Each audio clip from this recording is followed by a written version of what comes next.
Celebrities are driving.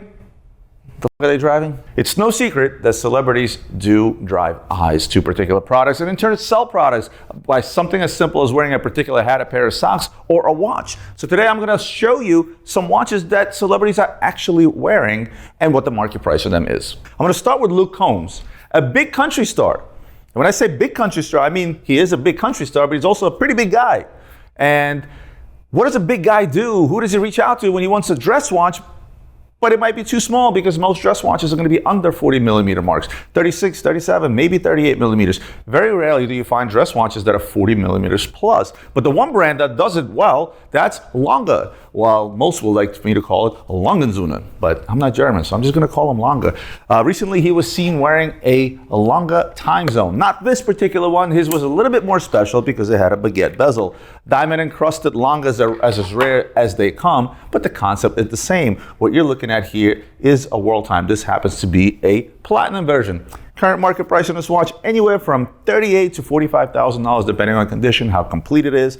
But this particular Lange, he was spotted wearing, I think at the Grammys, I'm not even sure, but irrelevant to the fact, this is a good option for somebody to go to be able to put on a watch that's a dressy watch if you're a big guy. I know for a fact, Luke Combs has a 21 centimeter wrist. That's an 8.5 inch wrist. That's a big wrist to fill. So when you're looking at a dress watch, you take any Patek Calatrava, you take any other dressy watch out there and you try to slap it on his wrist, it's gonna look like a dime on my wrist because I don't have a 21 centimeter wrist or anything else for that matter. With that speaking, let's go back to the Lange. I think it's an excellent choice for somebody that wants quality watchmaking. I've said it numerous times before. I think the quality of watchmaking of Lange is superb, second to none. In fact, I personally think it's better than that of Patek. I know people are going to comment below saying, oh, I can't believe you said that. Yes, I've said it numerous times before. And as an option for a bigger dressy watch, when you're wearing a tuxedo to the Grammys, obviously you want to reach for something like a Langenzunen because that's going to give you that size with this watch measuring over 40 millimeters. I believe it's 41.7 in diameter.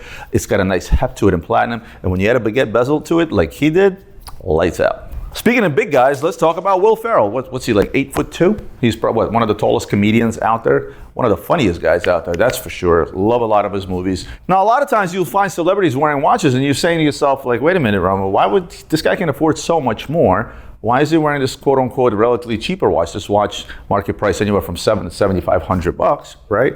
But at the end of the day, a lot of celebrities are just humans like you and me, so they buy what they like first and foremost. Something I've been preaching for the last 20 years of my career, buy what you like first and foremost. Doesn't matter what I think, doesn't matter what a celebrity wears. And celebrities tend to think that way. Now, does that mean Will Ferrell may not have a $100,000 watch in his arsenal? Probably does, but he chose to go with this Omega for one simple reason, because one big black badass watch. And this is how I describe this watch at best. It's completely blacked out from the dial to the case. It's very comfortable on the wrist. It's extremely versatile. It's waterproof and it's iconic.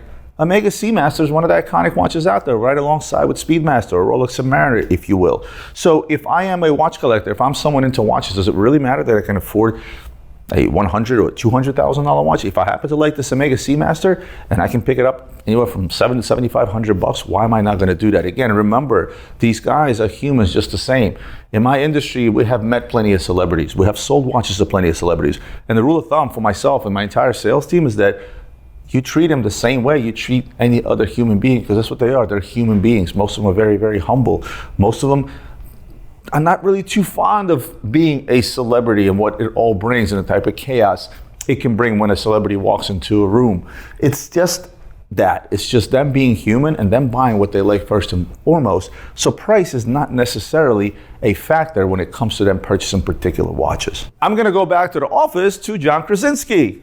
I'm sure all of you guys have seen The Office, and there are plenty of sayings outside The Office that I could quote, but I'm not going to get corny on you. I'm simply going to bring up actually one of my favorite watches from IWC, probably one of the most iconic watches from IWC, at least in my opinion, and that is the IWC Portuguese. Now, this is at a glance, again, one of those inexpensive watches from IWC, something in the likes of, let's say, this Omega that we just looked at. However, this is actually a little bit of stealth wealth. This is actually a white gold version of the Portuguese, not the current version. This is a version that's now discontinued, but yet it brings forth, again, stealth wealth, right?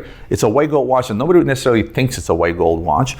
This is a watch that's 100% can pass for dressy or sporty, therefore making this watch very versatile. A watch you can wear with a pair of jeans, as well as a watch you can wear with a suit or on set of the office, perhaps. I don't know, did you ever wear this watch on the set of the office? I'm sure we can Google that. But long story short, for you guys, this is also a watch that doesn't break the bank. Unfortunately for IWC, especially across some of the older models, especially when you get into precious metals that look like regular metals, the value tends to tank. This was a watch that retails somewhere in the mid to high teens, and today this watch can be picked up under $10,000, anywhere from $8 to $9 grand, which in this particular case shows value. And if you think that celebrities, because they have all this money, are not out there looking for values and they're not buying watches on the secondary, I'll be the first one to tell you that they are. Because again, we've sold plenty of watches to celebrity.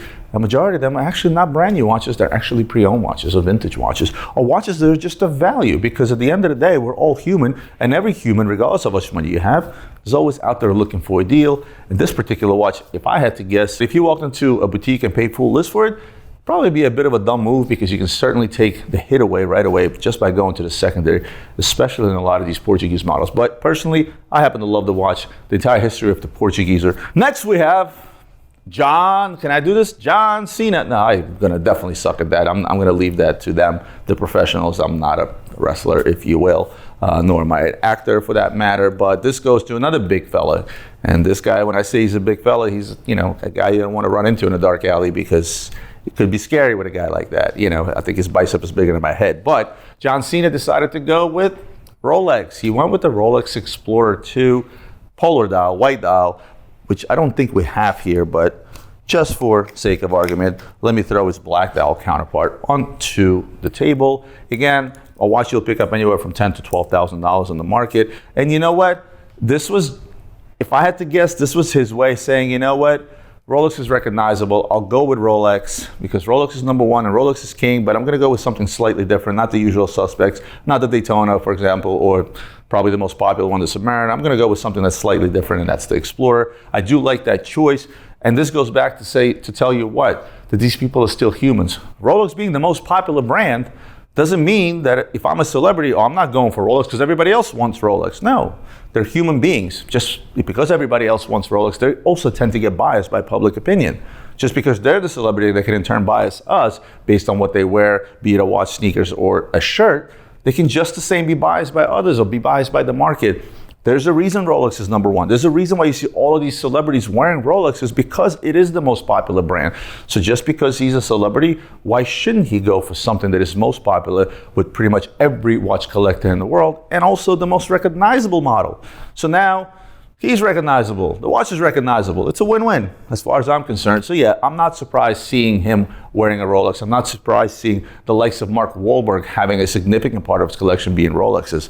I mean, some of the Rolexes he has, to be fair. I wish I had him to show you here. But nevertheless, again, doesn't make him any different. They are also biased by popular opinion and by something that is indeed most popular and recognizable in the world. Now, the next celebrity is near and dear to my heart because I don't know about you guys. Me personally, and I'm pretty sure it's the same for a lot of people. When we tend to watch movies, shows, whatever it might be, we tend to identify with certain characters, love certain hate certain characters. And there's also those characters that we want to be. So for example, when it comes to movies and things of that nature, for the longest time, you know, starting as a kid, I wanted to be James Bond. Daniel Craig is not my favorite James Bond. It's Pierce Brosnan, who's my favorite James Bond. But there is another movie character that I would like to be if I had to switch places, and that would be The Rock, Dwayne Johnson. I know I'm a far cry from The Rock. I have more hair. I'm not as tall. I'm not as huge. But you know what? As a guy or as a kid, you watch all these movies and things, and you see all these characters, you're like, you know what? I want to be that guy. So if somebody asked me today, if you were to be any celebrity, my answer would actually be The Rock. Many reasons for that. But we're not going to get into that. We're going to get into the fact that this guy was seen wearing a 𝗙𝗿𝗲𝗄𝗏 Finissimo. This happens to be the skeleton version, the size of Dwayne, The Rock Johnson. The size of this watch, the fact that these watches are much, much thinner. You know, these are the ultra thin models as well, right? The fact that it's a 𝗙𝗿𝗲𝗄𝗏, you know, tends to be identified as more of a jewelry brand than a watch brand. Why did The Rock pick this? For the life of me, I couldn't explain to you, but I do like his choice. 𝗙𝗿𝗲𝗄𝗏 has come a long way when it comes to their timepieces. This is based on a Gerald Genta design. They bought out Gerald Genta a long time alongside with Daniel Roth. Haven't really done much with the brand since they did it. And then finally, they're doing big things along with, how about the thinnest watch in the world once again, right? They beat the record last time. came out with the thinnest watch. Richard Mille says, hold my beer. They came out with the Ferrari plate watch. And this year in Geneva, what do? They show yet a thinner watch. What, 0.5 millimeters thinner or something like that? People are like, oh, what's the big deal? Oh, it's a big deal. Believe me when I tell you, creating a watch that thin is a humongous deal, especially with the complications that what the watch has inside. So I was very surprised to see Dwayne actually wear this particular watch. But if I had to guess, it's got to be aesthetics, right? Now, mind you, take everything I'm telling you so far with a little bit of grain of salt, because what we don't know is maybe there's a deal in place with these celebrities. A lot of times celebrities get paid to wear certain things. I'm going to assume that that's not the case here, because if we assume that, then I might as well not do this video. But nevertheless, pleasantly surprised by The Rock wearing that particular watch. One thing about this particular watch is now I have a small wrist, right? But yet the minute I put this watch on, and this is not really a small watch if you look at the measurements, you know, this is a big square watch, but yet it sits nicely on my small wrist because of how the bracelet is constructed. This is one of the best made bracelets in the industry in years that I've seen, right? So if this is Dwayne's wrist and I simply stretch this bracelet out, it still can sit pretty well on a wrist, right? So I'm just pleasantly surprised. This is a watch that's I've always loved. I've always said that the 𝗙𝗏𝗎𝗍 line, when the 𝗙𝗏𝗲𝗍 came out with it, especially the ultra thin, is going to take in place, and it has been for the last few years. Market price on this watch is actually very close to retail. They sell it around $21,000. So, you know, don't be surprised and don't expect humongous discounts that you may have seen in the past on some of these past attempts by 𝗙𝗏𝗲 to recreate Genta Classics. This is probably their biggest winner, particularly the black skeleton. That's probably my favorite one. So good choice, Rock. Next, we got Iron Man. Well, I should say Robert Downey Jr., also known as Iron Man, and also known to wear some pretty weird watches, right? When I say weird watches, most of those tend to come from the world of independents, the likes like 𝗏𝗏𝗏. You've seen him wear 𝗏𝗏𝗏 watches. You've actually seen on one of the Gray Market episodes us having the watch that he actually wore in Iron Man. We bought it, we sold it. And he's often seen wearing independents like 𝗏𝗏𝗏, but he's also seen wearing another independent by the name of 𝗙𝗏𝗏𝗯. One of the watches that he has a couple of 𝗙𝗏𝗏𝗯s, one of them being the JPS, the John Player Special. He also has the titanium tourbillon, which I actually have here. When it comes to Robert Downey Jr., it's no secret that this is a bit of a different approach for him. Again, I don't know if there's money involved. I don't know what's involved in regards to him wearing these crazy independent watches in the likes of 𝗏𝗏𝗏𝗏 and 𝗙𝗏𝗏𝗯, but I do know that Robert Downey Jr., one of the things he appreciates is technology, innovation. And when it comes to technology innovation, specifically in horology, it doesn't get any better than independence. I was in Geneva, I visited with 𝗙𝗏𝗏𝗯, I visited with 𝗏𝗏𝗏𝗏, stay by for those videos. But pushing the boundaries of horology, doing something new, doing something that hasn't been done before in an industry is extremely difficult. And it's those independents that take the time and have the time, those that are not mass-producing watches in high quantities. Those are the guys that tend to push the boundaries of horology and actually invent something that didn't exist before, right? In the case of 𝗙𝗏𝗏𝗯, for them, their watchmaking is extremely superb. Their finishing is extremely superb. And here's the coolest part about these watches, the flexible lugs, right? Plus, it kind of goes with that whole aura about Robert Downey Jr., you know, doing all the movies like Avengers and Iron Man and all that other stuff, right? This is the type of watch that he can actually wear in the movie, and it would actually go with that futuristic theme. It would go with that techie theme, right? And 𝗙𝗏𝗏𝗯, along with 𝗏𝗏𝗏𝗏, are the two brands that I can think of. Maybe Vianney Holter as well. There are other independent brands out there that would kind of go with the theme, but certainly 𝗙𝗏𝗏𝗯 is definitely a good choice for Robert Downey Jr., especially considering what he's been seen wearing in the past, and what he's been seen wearing in the past is something that could belong to in the movie, to include this 𝗙𝗏𝗏𝗯. Now the market price on these is at list or over. This one trades, I think, around $215,000. These are not cheap. These are the watches he seemingly gravitates towards when it comes to wearing a watch for himself. I think it's a great choice. For me, personally, I like the 𝗏𝗏𝗏𝗏 route. Maybe there's something about 𝗏𝗏𝗏𝗏 that screams Iron Man to me. But perhaps this is a watch that screams Avengers. I don't know. That's an opinion for you to make. You guys comment below. Do you think a better fitting watch for Robert Downey Jr. is an 𝗏𝗏𝗏𝗏 or a 𝗙𝗏𝗏𝗏𝗏? Let me know in the comments. I'm going to finish this off with a Lord of the Rings, that is Orlando Bloom, with the funny pointy ears. And he was one of the elves. What's an elf without a Rolex, right? That makes no sense. But no, I'm just throwing that out there. But Orlando Bloom has been seen wearing a vintage, or I should say neo-vintage Coke, such as the Coke that I have here. And again, I think there's a big appeal in the world of celebrity when it comes to vintage pieces.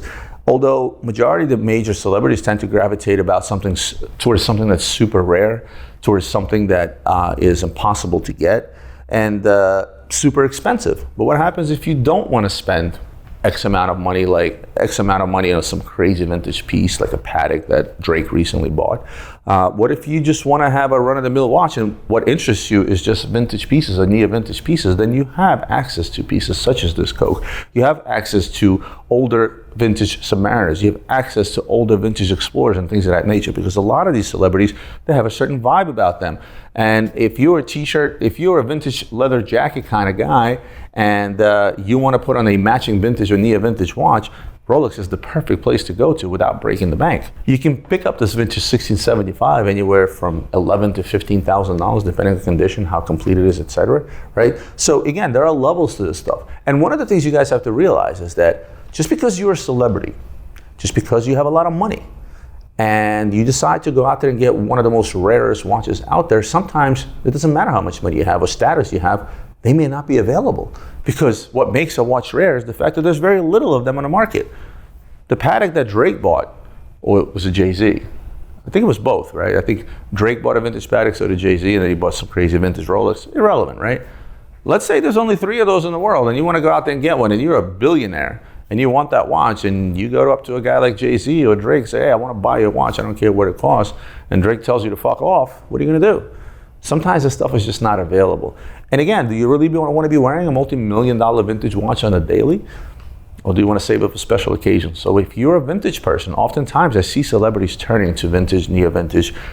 The Coke or the Pepsi is usually their first choice. Second choice is actually the Submariner. It's funny how that works, where the Submariner is probably the better seller when it comes to the modern world. But when it comes to vintage, you're always going to go to a GMT, be it a Coke, be it a Pepsi, be it a two-tone, be it a rose gold, nipple dial, whatever you want to call it, or whatever floats your boat. This is usually what you see people gravitate towards. And again, remember, these celebrities are just normal people. They go by their own taste. They go by their own vibe. They go what suits them. Sometimes they go with whoever pays them. That's also a thing, right? There's contracts in place where they're only allowed to wear certain watches on certain occasions.